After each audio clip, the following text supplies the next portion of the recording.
Hello everyone, first of all welcome to my YouTube channel. In this video we'll discuss the splitting of d orbital in the trigonal bipyramidal. Last videos we discussed the splitting of d orbital in the square pyramidals and square planar, octahedral and tetrahedral.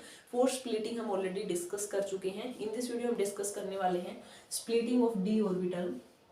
What's our topic? Splitting of d orbital in TBP geometry. आपका इसकी full form आपको पता है, trigonal bye pyramidal. ठीक है, trigonal bye pyramidal में कितने ligands होते हैं? 5 होते हैं, आपको पता है ML5. स्ट्रक्चर्स आपको पता है कैसी होती है, ये होते हैं आपके. ठीक है, ये एक्सियल होते हैं और ये आपके इक्वेटोरियल बोन्स होते हैं एज यू ऑल नो.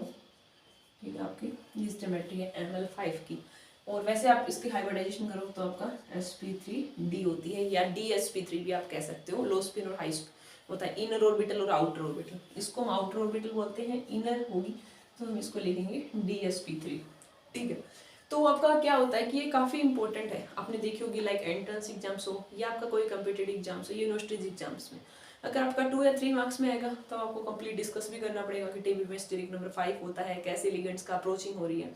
तो आपको पता है कि डी की 5 ऑर्बिटल हैं. जब कोई भी अप्रोच नहीं कर रहा तो सारे डी ऑर्बिटल आपकी क्या है, डी जनरेट है. 1 2 3 4 एंड 5. ये आपने मान लिया कि डी के 5 ऑर्बिटल हैं. Here are degenerate means सबकी एनर्जी इक्वल है. जब आपका लिगेंड की अप्रोचिंग होती है इसमें, जब आपका टीबीपी ज्योमेट्री बनती है, टीबीपी शेप आपकी. ठीक है, तो ट्राइगोनल बाइपिरामिडल में क्या होता है, जैसे जो डी जेड स्क्वायर होता है, डी के 5 ऑर्बिटल हैं. हमने देख लिया कि X Y Y Z Z X और D x square minus Y square और डी जेड स्क्वायर.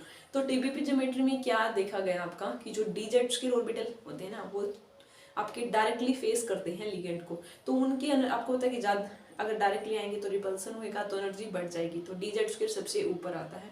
और बाद में क्या देखा गया कि d x square minus Y square वाला और डी एक्स वाई वो डायरेक्टली तो फेस नहीं कर रहे उन लिगेंड्स को, बट वो इक्विडेंस होते हैं उसके जो ऊपर वाला है डी जेड स्क्वायर के. तो उनकी एनर्जी उससे थोड़ी सी कम हो जाती है और सबसे ज़्यादा स्टेबल रहता है आपका जो डी एक्स जेड और डी वाई जेड वाला. तो आपको देखना है कि क्या रहने वाला है. ठीक है, तो सबसे पहले हम क्या देखते हैं, नीचे रहता है आपका डी एक्स जेड और डी वाई जेड. ये सबसे ज्यादा स्टेबल होता है. 1 मार्क्स में क्वेश्चन पूछ सकता है कि टीबीपी ज्योमेट्री आपकी उसमें कौन से डी ऑर्बिटल सबसे ज्यादा स्टेबल होती है, मोस्ट स्टेबलाइज. तो आप बोलोगे डी एक्स जेड और डी वाई जेड. फिर उसके बाद होती हैं आपकी डी एक्स वाई और D x square minus Y square. इन दोनों की एनर्जी इक्वल ही रहती है आपकी. फिर उसके ऊपर आता है आपका डी जेड स्क्वायर. इसकी एनर्जी सबसे ज़्यादा होती है, दैट मीन्स लेस स्टेबल. आपको एनर्जी इन दोनों से पूछ सकते हैं कि कौन सा ऑर्डर आप लिखोगे. तो d x z d Y z की एनर्जी इक्वल रहेगी. देन आपका आएगा d x square minus Y square और डी एक्स वाई.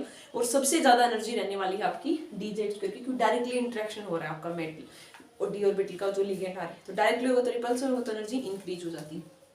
ठीक है, और अगर इनकी वैल्यू की हम बात करें तो ये वैल्यू होती है -2.72 और जो नेक्स्ट वाली वैल्यू है ये होती है 0.82 और ये वैल्यू होती है 7.09. इन वैल्यू को याद रखने के लिए आपको कुछ रिक्वायरमेंट नहीं है, वैसे ही हम बता रहे हैं. अगर आपको कहीं रिक्वायरमेंट पड़े तो आप कर सकते हो.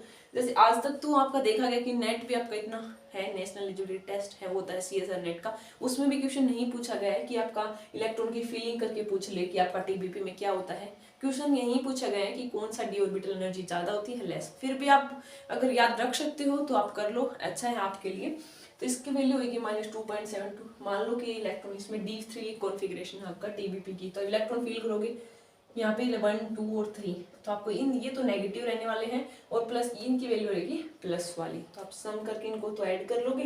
मान लो 3 इलेक्ट्रॉन तो इसको 2 से करोगे और प्लस में इसका इससे करोगे, माइनस में यहाँ जो इलेक्ट्रॉन है उसको सब्ट्रैक्ट कर दोगे. तो ये वैल्यू होती है 2.72, ये होती है 0.82, नेक्स्ट होती है आपकी 7.09. सबसे मेन आपको क्या देखना है कि डी जेड स्क्वायर सबसे ज्यादा स्टेबल होता है और जो डी एक्स जेड है और डी वाई जेड है वो सबसे ज्यादा स्टेबल है और ये अनस्टेबल बोल सकते हो, एनर्जी ज्यादा है. ये आपको ध्यान रखना है टीबीपी में. जो नेक्स्ट जो वीडियोज होगी जो हमारी रहती हैं स्ट्रक्चर शोर करनी, उसको भी हम लेके आएंगे. सबसे इंपॉर्टेंट थे हमने डिस्कस कर लिए हैं, tetrahedral, octahedral, square planar, square pyramidal and TBP. तो हमने 5 स्प्लिटिंग डिस्कस कर ली है. जो हमारी 2 और 3 रहती हैं उनको भी हम डिस्कस कर लेंगे बाद में जो हमारा टॉपिक है. तो सेकंड यूनिट कंप्लीट ही हो जाएगी. उसमें जेटीडी था इंपॉर्टेंट, वो हमने कर चुके हैं ऑलरेडी. CFT है उसकी लिमिटेशंस वगैरह ऑलरेडी डिस्कस, स्प्लिटिंग डिस्कस कर रहे हैं, तो सेकंड यूनिट कंप्लीट हो जाएगी इनऑर्गेनिक की।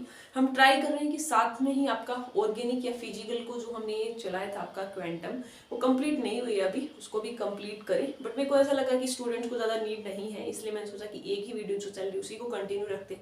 ज़्यादा स्टूडेंट्स की डिमांड होगी MSc के, अगर ज़्यादा स्टूडेंट्स को अगर नीड होगी तो हम उसकी ट्राई करेंगे। तो उसके लिए आपको कमेंट करना पड़ेगा, आप लाइक भी कर सकते हो, आप कमेंट करके बता सकते हो। जितने ज़्यादा स्टूडेंट्स होंगे, तो जो भी स्टूडेंट्स MSc के वॉच कर रहे हैं या BSc के, अगर स्प्लिटिंग तो आपको सब में ही आती है जो एंट्रेंस की प्रिपरेशन कर, तो अपने शेयर कर सकते हो अगर कंटेंट आपको अच्छा लगे तो।